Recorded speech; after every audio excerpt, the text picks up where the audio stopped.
നിറഞ്ഞ പഴങ്കഥകളിലൂടെയും വാമൊഴികളിലൂടെയും മലയാളി മനസ്സുകളിൽ സ്ഥിരപ്രതിഷ്ഠ നേടിയ കൊടുങ്കാറ്റിൽ നീലി. വശ്യസൗന്ദര്യത്തിന്റെ മൂർത്തിഭാവമായ നീലി എന്ന യക്ഷിയുടെ വാസസ്ഥലമെന്ന് കരുതുന്ന മലയാളികൾ ഉണ്ടാവില്ല. ചരിത്രവും ഭാവനയും ഒക്കെ ഇടകലർത്തി പറഞ്ഞു വന്ന നീലിയുടെ കഥകൾ ഒരു കാലത്ത് ബാല്യ കൗമാരങ്ങളൊക്കെ പേടിപ്പെടുത്തിയിരുന്നു. ഏതായാലും നമുക്ക് ആ കഥകൾ ഒന്ന് ഓർമ്മിച്ചെടുക്കാം. പണ്ട് പഴകന്നൂർ എന്നു പേരുള്ള ഒരു ദേശത്ത് അതിസുന്ദരിയായ ഒരു ദേവദാസി ഉണ്ടായിരുന്നു. അവളുടെ പേര് കാർവേണി എന്നായിരുന്നു.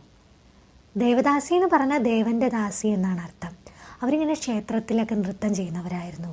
അവർ വിവാഹമൊന്നും കഴിക്കില്ല. എന്നാലും അവരുടെ കൂടെ കഴിയാൻ രാജാക്കന്മാരും പ്രഭുക്കന്മാരും രത്നവ്യാപാരികളും ഒക്കെ എത്തിയിരുന്നു. ഈ കാർവേണി അതിസുന്ദരിയായിരുന്നു. അവളെ ഒരു നോക്ക് കാണാൻ പല രാജ്യങ്ങളിൽ നിന്നും രാജാക്കന്മാരൊക്കെ എത്തിയിരുന്നു. അവളുടെ കൂടെ കഴിയാനും അവളുടെ നൃത്തം കാണാനും ഒക്കെ അവരെത്ര പണം മുടക്കാനും ഒക്കെ തയ്യാറായിരുന്നു. അതുകൊണ്ട് തന്നെ അവൾ സമ്പന്നയായിരുന്നു. അങ്ങനെ ഇരിക്കുമ്പോൾ കാർവേണിക്ക് ഒരു പെൺകുഞ്ഞ് പിറന്നു. അല്ലി എന്നായിരുന്നു അവളുടെ പേര്.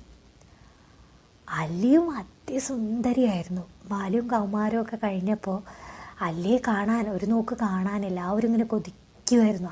അത്രയ്ക്ക് സുന്ദരിയായിരുന്നു. അവൾക്ക് ഇങ്ങനെ ചുരുണ്ട മുട്ടറ്റം കിടക്കുന്ന മുടി, തിളങ്ങുന്ന കണ്ണുകൾ, നല്ല ചിരി.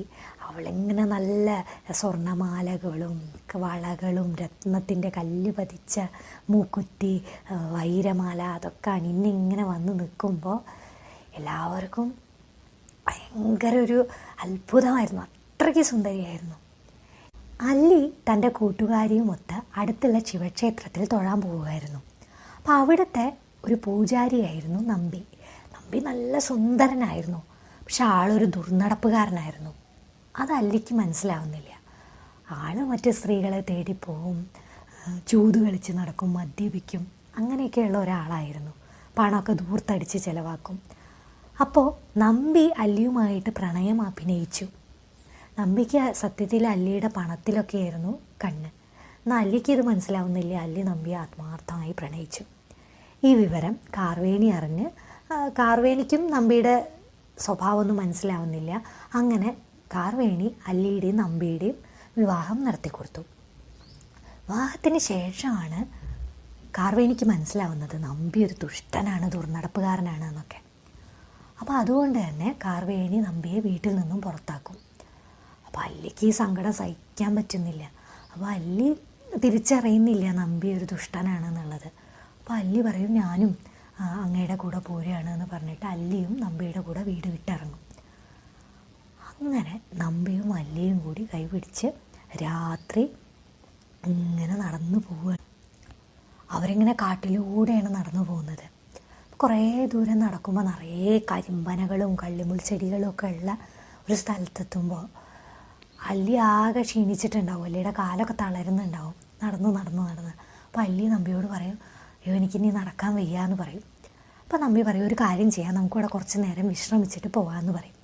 എന്നിട്ട് അവർ ഒരു മരത്തിൻ്റെ ചുവട്ടിൽ ഇരിക്കും. അപ്പോൾ അല്ലി ഇങ്ങനെ നമ്പിയുടെ കൈ മുറുകെ പിടിച്ചിട്ടുണ്ടാവും. നമ്പി അല്ലിയോട് പറയും, കുറച്ച് നേരം നീ എൻ്റെ മടിയിൽ കിടന്ന് വിശ്രമിച്ചോളൂ എന്ന് പറയും.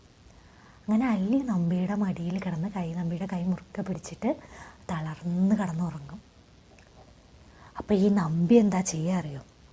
വലിയൊരു പാറക്കല്ലെടുത്തിട്ട് അല്ലിയുടെ തലയ്ക്ക് അടിച്ച് അല്ലിയെ കൊല്ലാൻ നോക്കും. അപ്പം തലയ്ക്കിങ്ങോട്ട് ആ കല്ലെടുത്ത് അടിക്കുമ്പോൾ രക്തമൊക്കെ അങ്ങോട്ട് ചിതറിയിട്ട് അല്ലി മരണവെപ്രാളത്തിൽ കണ്ണ് തുറക്കുകയാണ്. അപ്പം കണ്ണ് തുറക്കുമ്പോൾ അല്ലി കാണുന്നത് നമ്പി ഇങ്ങനെ തന്നെ കൊല്ലാൻ നോക്കുന്ന നമ്പിയാണ്. അപ്പം അല്ലിക്കിത് വിശ്വസിക്കാൻ കഴിഞ്ഞില്ല. അത്രയും സ്നേഹിച്ചിരുന്നു അല്ലി നമ്പിയെ. അപ്പോൾ അല്ലി ഇങ്ങനെ നോക്കുമ്പോൾ, ചുറ്റും നോക്കുമ്പോൾ വേറെ ഒന്നും കാണാനില്ല, നിറയെ കള്ളിമുൾ ചെടികളെയാണ് കാണുന്നത്. അപ്പോൾ അല്ലി ആ മരണവെപ്രാളത്തിൽ ഇങ്ങനെ പറയും, കള്ളിമുൾ ചെടികളെ നിങ്ങൾ മാത്രമാണ് സാക്ഷി, കള്ളിമുൾ ചെടികളെ നിങ്ങൾ മാത്രമാണ് എൻ്റെ ഈ ദുരന്തത്തിന് സാക്ഷി എന്നിങ്ങനെ പറയും. അങ്ങനെ അല്ലി അവിടെ കിടന്ന് മരിച്ചു വീഴും. ഈ നമ്പി യാതൊരു മനസാക്ഷി കുത്തുമില്ലാതെ അല്ലി മരിച്ചു കിടക്കുന്ന അല്ലിയുടെ ദേഹത്തുനിന്ന് സ്വർണ്ണാഭരണങ്ങൾ, രത്നമാല, വൈരമു അതൊക്കെ കവർന്നെടുത്ത് അവിടുന്ന് നടന്നു പോവുകയാണ്. ഇത്രയാണ് ഒരു ഈ അല്ലിയുടെ കഥയുടെ ആദ്യ ഭാഗം. ഇത് വിശ്വസനീയവുമാണ്, ദയനീയവുമാണ്. ഇതുപോലെയുള്ള കഥകൾ ഇന്നും നടക്കുന്നുമുണ്ട്. എന്നാൽ ഇവിടെ നിന്ന് അങ്ങോട്ടുള്ള കഥകളൊക്കെ ഭാവനയാണെന്ന് നമുക്ക് കേട്ടാൽ അറിയാൻ പറ്റും. തീർച്ചയായും നമുക്ക് ഈ ദുരന്ത കഥകളൊന്നും നമുക്കധികം താങ്ങാൻ കഴിയില്ല, ഇല്ലല്ലോ. നമുക്ക് ഇങ്ങനത്തെ ദുഷ്ടന്മാരുടെ കഥകൾ